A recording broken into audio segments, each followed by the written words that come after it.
My parents, from the day I was born, they never put limitations on me.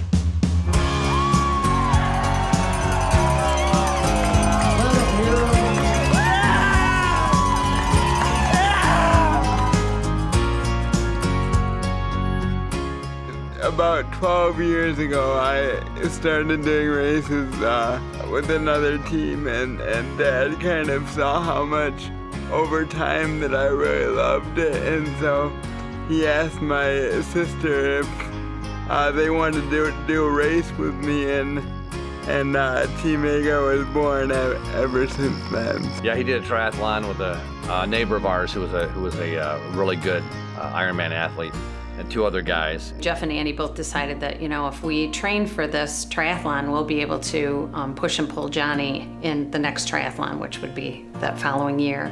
And so they did that, and that's kind of how the whole thing began. We always say Team Agar's the family, and it's, my aunt and uncle that help out, and his coaches as well.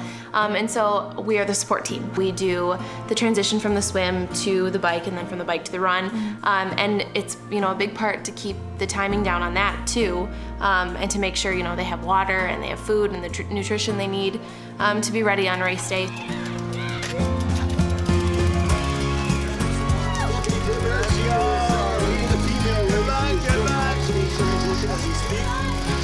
One day he just woke up in the morning and he told us at the breakfast table, I said, what if I learned how to walk and I did the last mile of a race that you push and pull me in?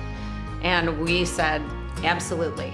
And then Jeff and I went aside and we're like, how many steps are in a mile? Because he's only walked 23, and so it was a big goal for him to have, but there was no way we were gonna say no to him. The motto of Ironman is anything is possible. And you sit there and think, is really anything possible? Well, if you would have said that Johnny could do what he does, you would have said there's no way. When he first said he wanted to walk in a race, to walk a mile, he'd only walk 20 steps. And for him to walk a mile is like most typical people running a marathon.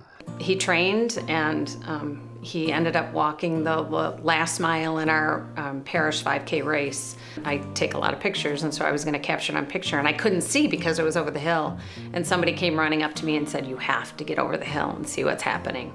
And so I did, and I just was a bawling mess because people had gathered behind Johnny, and there were like 200 people behind him. And when he'd walk several steps, they'd walk with him, and they were cheering him every step of the way. They had made signs for him. It was absolutely an amazing scene to see.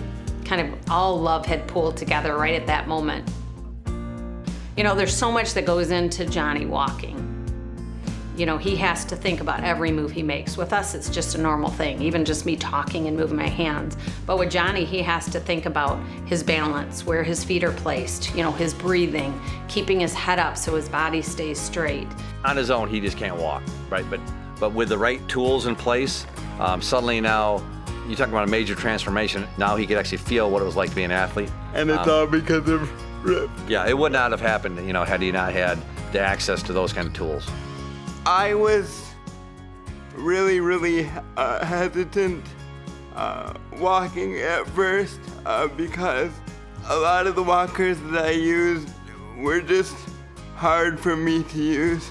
Once I found Rifton, it was like a match made in heaven. I think I opened up new doors for myself and really found what I could do. I think it's been a really cool thing to see, and I always associate, that tool, that walker being the thing that has helped him through races and kind of been his, his running shoes to kind of help him get to the finish lines.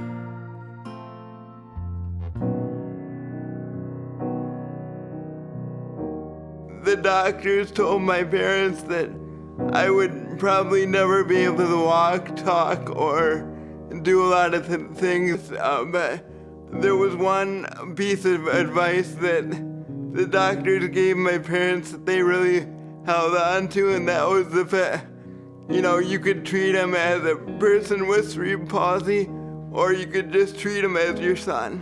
So of course, when they said Johnny has cerebral palsy, Jeff and I both said, well, tell us what we need to do, what books do we need to read, what is it that we need to do? And he told us at the time, he said, you have a choice. He said, you can either, read all the books, and he said, I'll be glad to give you all the books that are great on cerebral palsy, or he said, you can just love them as your son. And he said, I found that the parents who decide to just love them and take it day by day don't put any stipulations on their kids. And so we chose to do that.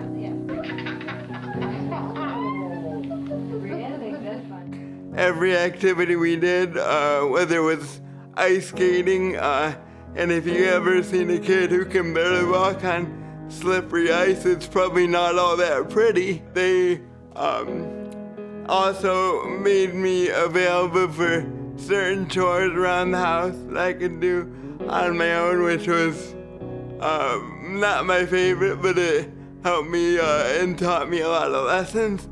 It was difficult because we'd have therapists come in and and say, well, you're in denial. You have to realize that Johnny has cerebral palsy, and we kind of laughed at that later because we think, gosh, there's no way we could not know that he had cerebral palsy. We see every day his struggle, right? But I think it was just a different mindset that people weren't used to, and so it ended up being the biggest gift for Johnny because we didn't put limitations on him. We expected him to do chores around the house. And I remember my daughter Annie had come up to me one day and said, well, Johnny doesn't have to do chores because he can't really do anything. And 5 minutes later, I had the scooter board on the floor, his belly was on it, and he was washing my floor. They just really wanted me to experience everything that other kids experience and really not put limitations on myself. And that's one of the reasons why I wanted to walk with my walker in races. From that standpoint, I think we treated him a lot the same, but he, in return, taught us an awful lot. I mean, we have been very blessed to have him in our lives because he has taught me more than I could ever teach him, ever in a lifetime. And I think he's put priorities in order for us. I think we realize, what's important and what's truly special about living. For Johnny, he's not able to play sports, obviously. It takes a second for it to sink in and kind of shows you're really blessed to have the things you have, and it's always been hard because you want him out on the field with you and everything. And of course he still is. He was, a long time ago, he was assistant coach to my dad. But it just shows you that you have it really lucky in life. And it's definitely a really hard impact to know that he can't do that, but in the end he still supports us. So I mean, that's just an amazing gift. I always say he has such a positive attitude that it makes you realize, what do you have to complain about, really? Because he's, struggling every day with basic things like feeding himself, getting out of bed, and has a smile on his face every morning.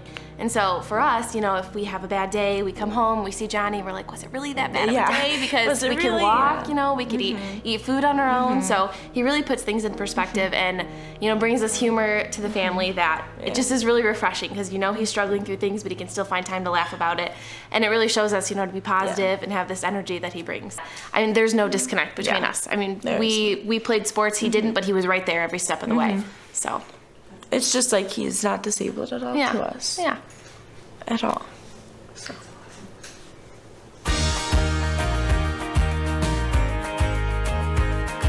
They both have to work quite hard to be able to do the distance races that they do. Jeff his typical day, he wakes up at 4 or 5 in the morning, and then he'll do some kind of work. Then he comes home, he gets a quick smoothie, then he goes to work for 8, 9, 10 hours. And then he'll come home and then he'll do something else. It's pretty much consumes his whole life. And, nutrition-wise, he watches what he eats constantly so that he can have the strength and the endurance to be able to pull and push Johnny through the race. And then with Johnny, Johnny works out. We like to get him walking every other day. And then stretch every day. I used to walk with him, but it's really hard for me because I'm a mom. I just don't like to see him struggle all that much. And so when he starts panting or something, I'll say, okay, Ray, stop, which is not conducive to training. Johnny's aunt and uncle stepped in and they walk with him. Aunt Janet is actually my occupational therapist, so she works a lot on my training with my walking and certain things. So we train some together, but because of the amount of time it takes to do it, then we spend a lot of time training alone. So I swim in the pool a lot, and then biking a lot. I'll carry weights around. It's not always the safest to be on the road with him. So I'll put a bunch of water jugs in on the back of the bike. We call it Water Jug Johnny. Water Jug Johnny, yeah, really. The Johnny's has a little bit better personality than the water jugs, but sometimes you want it quiet, so the water jugs are nice. But thing is, when I talk too much during the race, and Dad tells me to stop talking. Yeah, so I just gotta say, Johnny, I need a break for a while. I gotta get in the zone here a little bit, and so think your own thoughts for a little while. Because Johnny is a really vocal, and he encourages people, which they love. How are you? Good, good. Rocking and rolling. You know, he really does a great job of encouraging people, and that's part of his, you know, what he's doing for our team is being encouraging and creating some energy, getting other people excited. Because when he says something to somebody, they'll talk back and have a discussion with us about things. So it really helps to get you through, 8 hours of biking. Because the toughest thing is to do the training. Once you're in the middle of the race, it's something where you're just kind of doing it. But to get up at 4 o'clock in the morning and hit the pool, or after a long day's work, get on the a run course and do a long run, or on the weekends do a long run. You have to have a reason. It's very hard just to be self-motivated and have, just for yourself, to selfishly do it. When you have someone else to do it for, that's a big motivator. So we've run into so many people that have done way more than ever could have done on their own because they were inspired by John. How many of these have you done?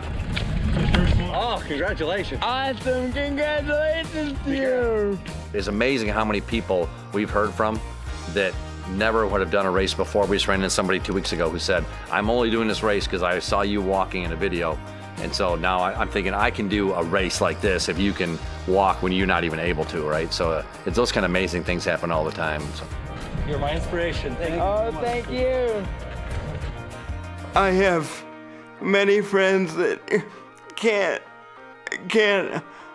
speak as well, and so with me giving my voice to people that can't necessarily express themselves, that's really why I walk with my walker, and just to tell people, that you can do a lot of things that if people tell you can't. People say that things are impossible, but as long as you put the hard work, anything is possible for you. So I don't sell myself short or sell other people short. I think, we're all capable of doing what we dream of.